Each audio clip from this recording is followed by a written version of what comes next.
Et si on parlait de sport, la chronique.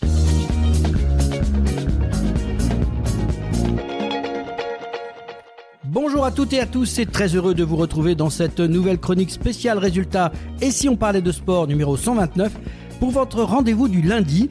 Comme chaque semaine, on remonte ensemble le fil des exploits, des surprises et des émotions fortes qui ont animé la planète sport. Aujourd'hui, place à une édition spéciale résultat, un menu XXL, riche, intense, bref, tout ce que l'on aime. Alors si vous avez manqué les temps forts du lundi 17 au dimanche 23 novembre, pas de panique, installez-vous confortablement. Allez, on ne perd pas une seconde, c'est parti pour 12 minutes de sport. Et on débute par les Deaflympics de Tokyo, une édition historique qui célèbre les 100 ans de ces jeux dédiés aux athlètes sourds et malentendants. Et la délégation française a brillé en judo. Arthur Repiquet, impérial, s'offre l'or en moins de 100 kg. Le porte-drapeau Amadou Mété frappe fort lui aussi en or chez les plus de 100 kg. Raphaël Ourednik décroche une belle médaille de bronze en moins de 81 kg. Et cerise sur le gâteau, l'argent par équipe. En athlétisme, Pamela Losange conserve son titre sur 100 mètres avec un superbe 11 secondes 95. Voilà pour ces compétitions qui continuent. On continuera à vous donner d'autres informations la semaine prochaine. En gymnastique aérobique du côté de Ganjan, en Azerbaïdjan, les championnats d'Europe ont offert leur lot de surprises. Chez les seniors, Maëlys Lenclos, tenant du titre, termine cette fois 5e en solo. Clara Lestruo et Robin Suarez prennent la 11e et 14e place en qualification. Le trio Lenclos, Lestruo, Suarez termine eux 13e. Mais c'est les juniors, parce que là, en revanche, les Bleus ont fait très très fort. L'équipe junior décroche le titre européen en groupe. Le duo Tulliez-Guidi prend le bronze. En solo, Guidi est 7e, Tulliez 5e. Le duo Louvel-Guedigui se classe 8e. Et en trio féminin, Schaffer, Saez et Stanton frôlent le podium pour être 4e. En gymnastique, on continue, mais c'est de l'artistique cette fois-ci. Les mondiaux pour les juniors à Manille. Une semaine mémorable. L'équipe de France junior composée d'Elana Colas, Magnana Pratt, Lola Chassa et Perla Denecher décroche un titre mondial historique. Et Elana Colas ne s'arrête pas là, puisqu'elle est devenue vice-championne du monde au concours général, malgré une chute qui lui coûte peut-être l'or. En sport boule mondiaux à Mâcon, souvenez-vous les sport boules, on vous en a déjà parlé, belle moisson pour les tricolores, 4 médailles dont 2 titres mondiaux, Floriane Amar et Anaëlle Barazouti, championne du monde de tir en relais, Marie Groléaz, championne du monde de tir progressif, Barazouti vice-championne du monde en combiné, et Groléaz et Guillaume Albelfo, argent en tir en relais mixte. On passe à la boxe avec le français Milan Pratt qui a battu le belge Yann Hélin par KO au 9e round pour le titre européen vacant des Super Welter samedi à Clichy. Et au même programme, Bilal Benama, vice-champion olympique des moins de 51 kg, a remporté son premier combat professionnel en surclassant au point l'Italien Christopher Salvador. Et Bilal, que nous avions eu le plaisir de recevoir dans l'émission Et si on parlait de sport, on le salue et bravo Bilal pour ses débuts en professionnel. En judo, Ligue des champions, le Paris Saint-Germain judo confirme sa suprématie en Europe. Après le sacre de 2024, les Parisiens remettent ça et remportent une nouvelle Ligue des champions 4-2 en finale face à l'Étoile Rouge de Belgrade. Tennis de table, Star Contender à Mascate à Oman, une finale 100% familiale, finale incroyable entre les deux frères Lebrun. Félix remporte le Star Contender face à son frère Alexis. Il a dû s'employer pour venir à bout de son frère en 7 manches après avoir mené 3-0. Tennis, Coupe Davis à Bologne, semaine noire pour les Bleus. Moutet craque dans un match qui semblait maîtrisé. Rinderknecht s'incline à son tour. Résultat, élimination dès le premier tour du final 8. C'est finalement l'Italie qui domine l'Espagne dans la finale et redécroche une 3e Coupe Davis d'affilée. Et vous l'avez tous remarqué, il commence à bien neiger, donc on passe au ski maintenant avec le ski alpin en Coupe du Monde à Kürgel en Autriche. Quel exploit, le français Paco Raza décroche sa première victoire en slalom devant le belge Armand Marchand et le norvégien Atle Lee McCraft. Un succès qui marque peut-être un tournant dans sa carrière. Victor Mufa-Jandé prend lui une belle 7e place. Déception en revanche pour Clément Noël qui termine seulement 12e et Steven Amiez est 15e. Chez les femmes, pas de surprise, Michaela Schifrin ajoute une 103e victoire à son immense palmarès. Marion Chevrier pour les Françaises est 15e et Marie Lamure 23e. Patinage artistique maintenant avec le Grand Prix de Finlande. Fournier, Baudry et Cizeron se déroulent, ils s'imposent et se qualifient pour la finale du Grand Prix. En individuel, Adam Sio Imfa sécurise une deuxième place et sa qualification pour le Grand Prix. Patinage de vitesse en Coupe du Monde, Cagliari, Timothée Lubino continue de briller, 4e du 5000 mètres, mais toujours leader du classement général. Et la jeune Violette Braun signe un record de France sur le 3000 mètres. Basket 3-3 avec le World Tour à Manama au Bahreïn.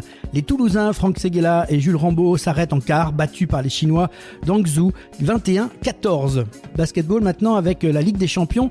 Le Mans passe à côté d'un match pourtant à sa portée, 90-88 contre Grande Canaria. Cholet lui déroule totalement face à Bussard-Sport, 109-77. En Euroleague, Monaco se relance en corrigeant Lasveld. Paris résiste presque tout le match mais s'incline face à l'Olympiakos. En Eurocoupe, Bourg-en-Bresse solide, victoire 72-68 à Londres. Handball féminin, tournoi de France, les Bleus montent en puissance avant le mondial. Victoire 26-22 contre l'Angola, puis 36-22 face au Japon. En handball masculin, Ligue des Champions, Nantes s'incline d'un petit but à Bucarest 28-29. Paris battu à domicile par Barcelone 27-30. En Ligue européenne, Montpellier qualifié après sa victoire face à Ostrov, défaite pour Toulouse et Saint-Raphaël. En Ligue Molly Star League, Paris Saint-Germain toujours leader, grosse victoire contre Montpellier 34-31. Limoges accroché par Nîmes 33 à partout et Toulouse dominateur contre Dunkerque s'impose 36-27. Beach volley, il y avait les mondiaux à Adélaïde en Australie, exploit historique pour Théo Rotard et Arnaud Gauthier-Rat, tous les deux médaillés de bronze. Volleyball féminine, Cannes surpris par Béziers, France Avenir battu 2 fois, Levallois-Paris domine sans trembler. Et chez les hommes, Montpellier l'emporte à Narbonne 3-7-1. Le Plessis-Robinson bat Toulouse 3-7-1. 7 décroche son premier succès à domicile 3-7-1. On passe au football féminin avec la Ligue des Champions. L'OL renverse une situation folle pour accrocher un nul 3 partout face à la Juventus. Paris Saint-Germain battu 3-1 par le Bayern. Et Paris FC s'impose 2-0 face au Benfica. Et en Arkema Première Ligue, championnat de France, donc les Paris FC contre Montpellier. Paris FC s'emporte 2-1. Football masculin en Ligue 1, Angers s'impose à Toulouse 1-0. En Ligue 2, Rodez et Dunkerque font match nul, 1 partout. En hockey sur glace, D2, les Belugas de Toulouse-Blagnac l'emportent à Clermont-Ferrand au tir au but 5-4. Rugby féminin Élite 1, Lille bat Montpellier d'un souffle 6-5. Bordeaux domine Blagnac 33-12 et Toulouse surclasse Toulon 33-11. Et rugby, vous l'avez sûrement suivi ce week-end avec le test match. L'équipe de 15 de France termine sa tournée en beauté. Victoire 48-33 face à l'Australie. On passe au top 14 avec Montpellier qui corrige Perpignan 28-0. Toulouse s'impose largement à Montauban 49-7. La Rochelle battue 17-19 face à domicile par Castres. Parasurf mondiaux Californie, le français Thomas Da Silva devient champion du monde non-voyant. En voile mondiaux windsurf, Justine Lemétayer conserve son titre mondial en slalom foil et Pierre Mortefond termine vice-champion du monde. En sport automobile, Formule 4, Jules Roussel en remporte la toute première FIA F4 World Cup. En F1 Academy, victoire d'une Française, la Française Doriane Pain, sacrée championne grâce à une régularité parfaite toute la saison. Et en Formule 1, Grand Prix de Las Vegas, plein de rebondissements. Verstappen signe une victoire solide, Norris et Piastri qui sont disqualifiés, Russell et Antonelli complètent le podium. Côté français, Hajdar est 6e, Ocon 9e, Gasly 13e, après un accrochage. Voilà pour ce tour d'horizon d'une semaine encore une fois exceptionnelle, dense, intense et riche en exploits tricolores. Et maintenant on enchaîne avec l'agenda sportif du week-end, de la semaine, du 24 au dimanche 30 novembre. Restez bien avec nous dans Et si on parlait de sport ? Et dans cet agenda du sportif semaine du 24 au 30 novembre, on démarre avec un programme dense, varié et un beau mélange de compétitions internationales et d'affiches françaises.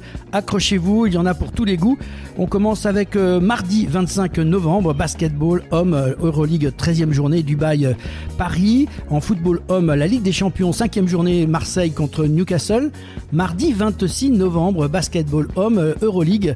Monaco rencontrera Anadolu Efes Istanbul. Barcelone rencontre Asveld. En basket femme Euroleague, Venise contre Basketland, Chio contre Charleville-Mézières et Bourges contre Gérone. En football homme, Ligue des Champions 5e journée, Paphos contre Monaco et Paris Saint-Germain contre Tottenham. Du mercredi 26 novembre au 14 décembre, handball avec le championnat du monde handball féminin. Les Bleus entrent en scène pour une nouvelle quête mondiale. Ça débute donc pendant quelques semaines. Nous allons pouvoir suivre l'exploit de nos Bleus en espérant qu'elles iront au bout. Voilà, jeudi 27 novembre, rugby en Pro D2, Brive reçoit Montpellier. Football homme en Ligue Europa, Porto, le FC Porto rencontre Nice, Lille contre Ferencváros et Maccabi Tel Aviv contre Lyon. Handball homme aussi dans cette journée, Ligue des Champions avec Paris Saint-Germain contre Wisla Plock et Aalborg contre Nantes. Il y aura aussi du ski en Coupe du Monde avec à Copper Mountain aux États-Unis, Super G pour les hommes. Du jeudi 27 au 30 novembre, il y a le rallye, auto-rallye avec le rallye d'Arabie Saoudite. Le vendredi 28 novembre, rugby Pro D2, Oyonnax contre Béziers et Aix-en-Provence contre Carcassonne. En handball, toujours le même jour, féminin, au championnat du monde, avec le premier match de l'équipe de France contre la Tunisie. En ski, Coupe du Monde, toujours à Copper Mountain aux États-Unis, avec le slalom géant pour les hommes. Du vendredi 28 au dimanche 30 novembre, ski de fond, Coupe du Monde à Ruka en Finlande. Du samedi 29 novembre au vendredi 7 décembre, biathlon avec le début donc de cette compétition Coupe du Monde à Östersund en Suède avec l'étape numéro 1. Samedi 29 novembre, football Ligue 1, Marseille affronte Toulouse. Rugby top 14, Montpellier contre Bordeaux-Bègles. Il y aura Toulon contre Montauban, Castres contre Perpignan et Toulouse contre le Racing 92. Chez les femmes en rugby, l'élite féminine 1, Montpellier affronte Bordeaux. Foot volley masculin Marmaras Peclaig Toulouse contre 7, Montpellier contre Paris et Narbonne contre Poitiers. En volley féminin Saforel Power League, France Avenir contre Bordeaux et Béziers contre Marc-en-Barreuil. En basketball féminin, la Boulangère Wonder League, Toulouse affrontera Charnay. Et il y aura aussi du hockey sur glace en division 2. Toulouse, Blagnac, les Belugas donc affronteront Mulhouse et Annecy affronte Montpellier. En ski, Coupe du Monde toujours aux États-Unis avec cette fois-ci les femmes dans le slalom géant. Biathlon, Coupe du Monde à Östersund avec l'étape 1 toujours et ce sera un relais pour les femmes et pour les hommes. Et nous passons du samedi 29 au dimanche 30 novembre avec de l'automobile avec ce fameux Grand Prix Qatar à Doha qui est l'avant-dernier Grand Prix de la saison. Dimanche 30 novembre, rugby féminin, élite femmes, Toulouse contre Bagnac. Basket féminin, la Boulangère Wonder League, l'Athès Montpellier contre Bourges. Handball féminin, championnat du monde avec la Chine qui affronte la France. Ski Coupe du Monde à Copper Mountain, toujours aux États-Unis avec cette fois-ci le slalom femme. Biathlon Coupe du Monde, l'étape 1 avec le relais mixte simple et le relais mixte.